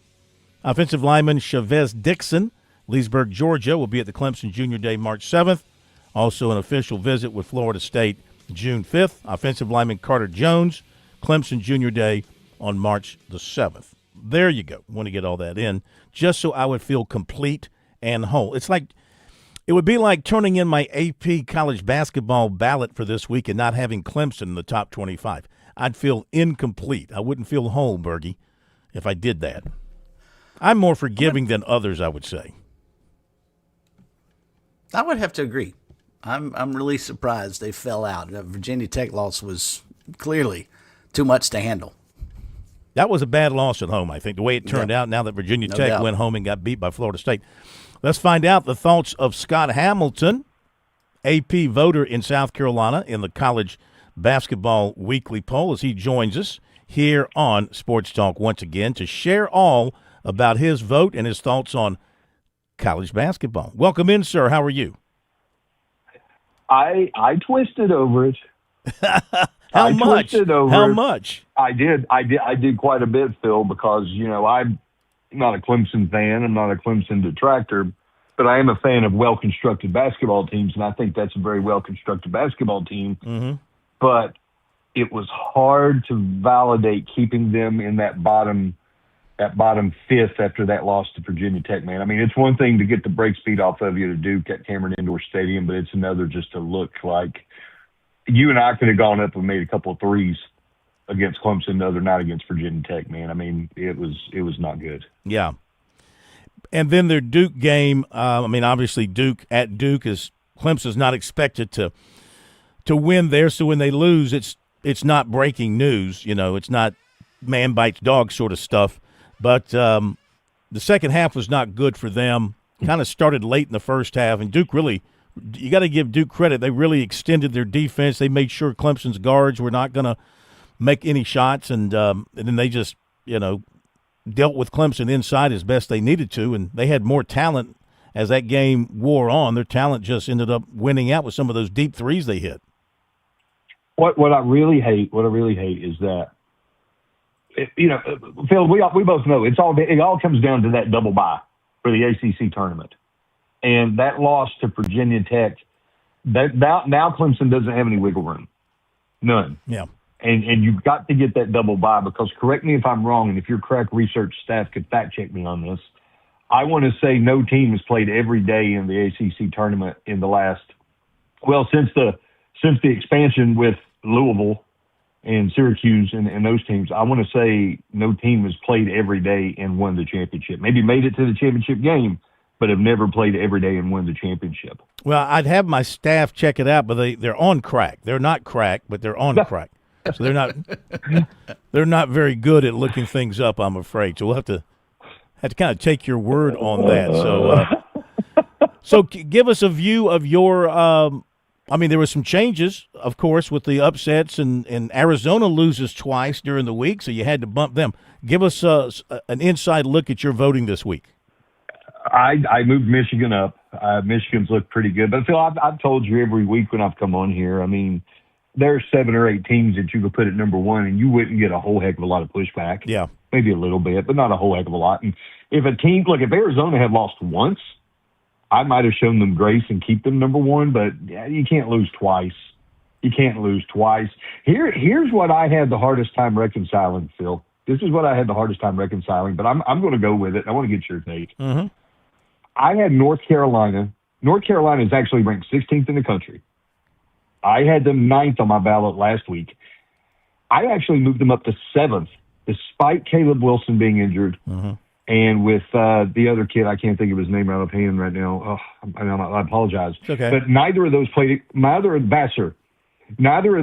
against Pittsburgh at Pitt on Saturday, and they still went out and won by 15. And normally you go, well, you should keep in mind how this team would do today and how they are, going forward, blah, blah, blah. If they can go out and beat Pitt, and I know Pitt's not great. I know Pitt's not good. Jeff Capel's probably going to get fired, but that's still an ACC opponent on the road. I had to move them up, and it wasn't on the road. I misspoke. It was in Chapel Hill, but I had to move them up a couple spots because I try to be consistent from week to week, and they were sitting there at number 9, and a bunch of teams in front of them lost, and they did what you're supposed to do, and that's win, and they win easily. And they also, by the way, beat Duke, a while back. So I moved them up. Yeah. Felt okay with it, Phil. No, you should. I mean, the rest of the voters did not. They dropped them 5 spots, so they're 16th. They dropped them 5 spots, so they're 16th. Michigan State fell 5 spots. But Florida, let's talk about Florida. That's a team that has been consistently on the rise. They've moved up 2 more spots now. They're knocking on the door of the top 10. And, I mean, from the time I saw them in Columbia, I remember many weeks ago they look to me to be one of the elite teams in the country. I mean, I don't know. It looks to me like they got everything you need to win it all again. They're cresting, aren't they? And I agree with you 100%. That front court, I really took notice of how good their front court was when they played Alabama and the whole Charles Bediako thing and all that. That is a well-rounded basketball team at Florida. And they took care of business against, a pretty good Kentucky team. Kentucky's playing better. Mm-hmm. Everybody's starting to figure out their role on that team. But they came out. They didn't let up. They never let Kentucky make a run. They owned that game from start to finish. And they're sitting there at number 12, the highest-ranked SEC team, by the way, at 12. I didn't think we'd say that in the beginning of the year. But I can actually see them winning the national championship, Phil, because they've got the goods as far as the roster. They got the coach as far as having experience to do it. Scott Hamilton with us here tonight, chatting about the Associated Press Top 25 this week. And Scott, back to Clemson for just a minute. Help me understand this. Does Clemson get unfairly penalized for a loss like that to Virginia Tech? Because you look in the ACC, I would normally think in a year that the ACC is actually pretty strong, that the third best team in the conference should be inside the top 20. But you've got them and Miami both outside the top 25, and teams like North Carolina and Louisville behind them in the league that are actually in the top 25. How do you square that situation, especially with the run that Clemson had through the middle portion of the season? Because Clemson is just now getting to the real meat of its schedule. And, you know, you could digest a loss to Duke, like we were talking about earlier, if you come back and preferably win against Virginia Tech, but at least look more competent. But losing by 10 at home, that's not good, man. That's not a good way to start your week. I'm just going to go ahead and tell you that right now. And I'm looking at the rest of the schedule now. See, they still got Louisville. They still go to Chapel Hill. Georgia Tech, you don't know what the heck you're going to get out of Georgia Tech. Those 2-11 teams, they scared the bejesus out of me, honestly. If Clemson goes 1, 2, 3, 4, they have 5 games left. I think they need to go 4-1 during that stretch to finish the season ranked. They got to beat either Louisville or UNC. Yeah, I'd see that. Miami of Ohio, another interesting team, as good as they are, clearly. Obviously not playing the same strength of schedule that, say, a Michigan or an Arizona is. But if they go through and finish off the regular season unbeaten and do not, for whatever reason, win the Atlantic 10, do they get a bid, do you think? Well, they're in the MAC. So that's a lesser conference. That's right. I'm 18. sorry. Yeah, you're right. That's okay. I see them cresting around a 5 seed. And that's bad for them. I mean, this is a team, they're 25-0. The goal is to go out and win. They've won every game. They go out and win the way they're supposed to. They're averaging a nation's best 92.6 points a game. They're going out, they're scoring. They're not missing shots. But I'm afraid what's going to happen is they're going to get a 5 seed, and we know how that works out. That 5-12 is like a kiss of death. And that would be punishment for an otherwise really good season. But that'll be Miami's opportunity to prove if it's real or not. I mean, and besides, let's face it, nothing matters but the postseason. Nothing matters. At some point, you're going to have to beat good teams to do what you want to do, and that's win a championship. So as long as they get in, I don't think they care. I hope for their sake they don't get saddled with a 5. I'd take a 4, I'd take a 6, take an 8. Man, that 5. Scott Hamilton with us talking about the AP ballot for this week, his ballot, and the way things shook out for the AP voting for this week. Let's see, a text message here. Scott, did not a few years ago NC State play every day and won the ACC tournament, or maybe played in the championship game and made a run in the tournament? NC State a few years ago? Okay, that's the one I was thinking, that they did make it all the way to the championship, but I could not recall if they actually won it or not. Because that's when it wasn't B.J. Anya, but they had the kid from Rock Hill. Remember? Yeah. Really big kid. Yeah. He was a baller. DJ Burns, you're right. Yeah. Good call on that one. I do not recall, though, if they actually won the ACC championship that year. They went to Final Four, didn't they? I think they did. Yep. I'm looking at it right now. I'll be damned. It's the Elite 8. They did win. They beat North Carolina 84-76. So does that person who texted, do they get like a free car wash or something? They get the pleasure of hearing on Sports Talk that they were right. And somebody here, I think Mr. Sparkle needs to sponsor the Phil Kornbluth show and give up some free car washes for people who answer on the Mr. Sparkle text line. You want to come do sales for us? Hop on board. It's about getting to that point. hop on board and bring them all with you. I don't get paid to vote, but I'll come on and shill you guys. There you go. Last thing before we let you go. What are you looking at this week? Of course, you got Duke-Syracuse tonight, right? What a 3-day stretch at Cameron. You had Clemson and Duke Saturday. You had Duke and North Carolina women yesterday. And tonight you got Duke and Syracuse. So busy time there at Old Cameron. And I was there Saturday, and I'm sure you spent many a day and night sitting there in Cameron Indoors. How many games do you think you've watched at Cameron Indoor? Oh, God, 60, 70, 80, a bunch. I was there when the highlight was when I'm standing in the tunnel trying to get back to my seat, which is, good Lord, it's like turning water into wine during the game. But and here comes President Bush Sr. in his wheelchair just rolling by me. Really? I'm like, I got a picture. I'll send it to you. But as far as this week, don't forget, Michigan plays at Purdue on Tuesday, and then they got those same Dukies Saturday in Washington, D.C. Yeah. Which reminds me of a question that I need the answer to. Oh, boy. We had it. Well, you'll know the answer. We had it this past week. Why are we having these interleague matchups? Is this strictly a television thing happening here in late February? These interleague, these big interleague matchups? Because ordinarily you wouldn't break away from your conference schedule. I agree. It's what it's got to be. It's got to be sponsor money turning into TV money. And if it were up to me, Phil, and I'm going to go on a little soliloquy here for about 30 seconds, you wouldn't even start the college basketball season until probably maybe around Christmas, maybe later. And, you got that time in between the first 2 rounds of the college football playoff and a quarter and semifinals, and that's when I would have games like this. I would load up all these neutral site games then. And that way, after the college football playoff or right before the championship, you've hit the ground running. Yeah. I think this is a waste of a wonderful opportunity. I love that idea. And Bergie's a big fan of neutral site games. It's ridiculous. Duke ought to have to go to Michigan or Michigan go to Cameron. You can't tell me that playing in Washington is going to be better than a home court matchup between those two. I will. The only thing worse than that is actually watching an ACC tournament anywhere but Greensboro or Charlotte. Yeah, absolutely. And I hope they never do that. But, I enjoy – I've been to Cameron, I'm going to say I go back into the 90s when I first went there, I guess, when Cliff Ellis was coaching at Clemson. And I always enjoy it. It's just fascinating to go there and just watch the show. The basketball is the thing. The thing I love about it is it's about 3 things there. It's about the basketball, it's about the arena, and it's about the students. It is. Do you know the number one rule, though, as a member of the media when you go there? There are 2. The number one rule is don't engage with the students? No, you do. Because otherwise they'll give you breathing room. If you bring them cookies at halftime from the media room in a stat sheet, they'll let you breathe.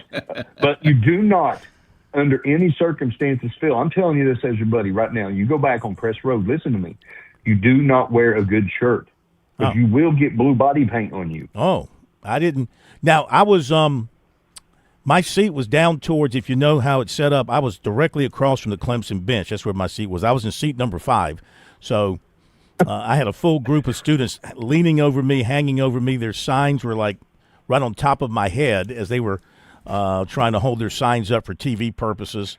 I don't know if I got any camera time or not. Maybe I did. They leaned over me to high five the players and the cheerleaders as they run by. Everything. I will say this: going to a Duke basketball game is sort of like going to see The Lion King on Broadway. Everything is choreographed. Everything is choreographed. Yeah. It's all staged. They have cheer sheets. Yeah, exactly. They hand them out. And I spent the night in Krzyzewskiville one night back in 2001, 2002. It's when Carlos Boozer and Jason Williams and those guys were playing. Yeah. And it's absolutely fantastic. And I know we got to go, but real quick, that was before the advent of Wi-Fi. And every one of those tents had Ethernet. They had, because they're students at Duke. And they all were in there taking care of their classwork and all that. And I spent the night in the tent, man, just bounced around, talked to people. It was amazing. Yeah. I was a bit intimidated. I was sitting there thinking, I'm working on my computer, and there's probably 20 students behind me who could take my computer apart and put it back together again in 15 minutes, It was smart Make people. It run better. And exactly, then find some Epstein documents and all that on there. Huh? Speed it up. All right, my man. Thank you. That's good. Thank you very much. Appreciate you, brother. We'll talk to you next Monday. All right. All righty, fellas. Take care, buddy.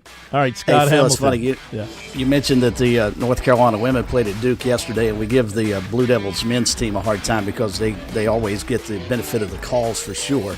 At Cameron, nothing like the ladies yesterday. North Carolina's women did not shoot a free throw in that loss yesterday. Not one. Not one? Not one free throw. That is amazing. That is truly amazing. All right, we'll be back. You've put in the work for your education. The extra early, extra late, extra work. That's because you understand education opens doors to better pay, better opportunities, and a better you. Being educated about playing the lottery is no different. It helps you be a better player, one who knows when to play and when to take a rain check. The lottery's a game, so let's keep it fun. Learn more at sceducationlottery.com/betteryou. Just like in college basketball today, sometimes it's about who you bring in off the bench to provide that extra spark. At StraightUpSports.net, we're excited to announce the addition of Brett Friedlander, a longtime ACC insider columnist, to our all-star lineup that includes Bob Gillespie, Scott Kiefer, Mark Sturgis, and more. At StraightUpSports.net, it's always about the stories. Check out this all-star lineup at StraightUpSports.net or at Straight Up Sports on Facebook. Traveling can be the worst, especially when you can't find your favorite show. Well, don't worry. We've got the perfect way to keep up with everything happening in the Palmetto State when you're away from home. Just pull up the Chief Sports app on your mobile device, and you can listen live to Sports Talk. All right, welcome in, everybody. Sports Talk Media Network. So the next time you can't find us on one of our great radio affiliates, just log on to the Chief Sports app, the best way to stay connected with the Sports Talk Media Network. Make your plans now to get to the coast for the Palmetto State's premier baseball showcase. The Classic, March 5th through 8th at Mike Johnson Park in Georgetown. Now in its 36th year, the Classic features the best high school players and teams from across South Carolina. Don't miss your chance to see the state's top Major League Baseball prospects and title contenders at the Classic. Presented by Coastal Chevrolet Cadillac Nissan. There will be games and contests, including a home run derby throughout the weekend. Visit theclassicgtown.com for tickets and more information. The Classic, showcasing South Carolina's finest in high school baseball, March 5th through the 8th in the state's best ballpark, Mike Johnson Park in Georgetown. Play ball!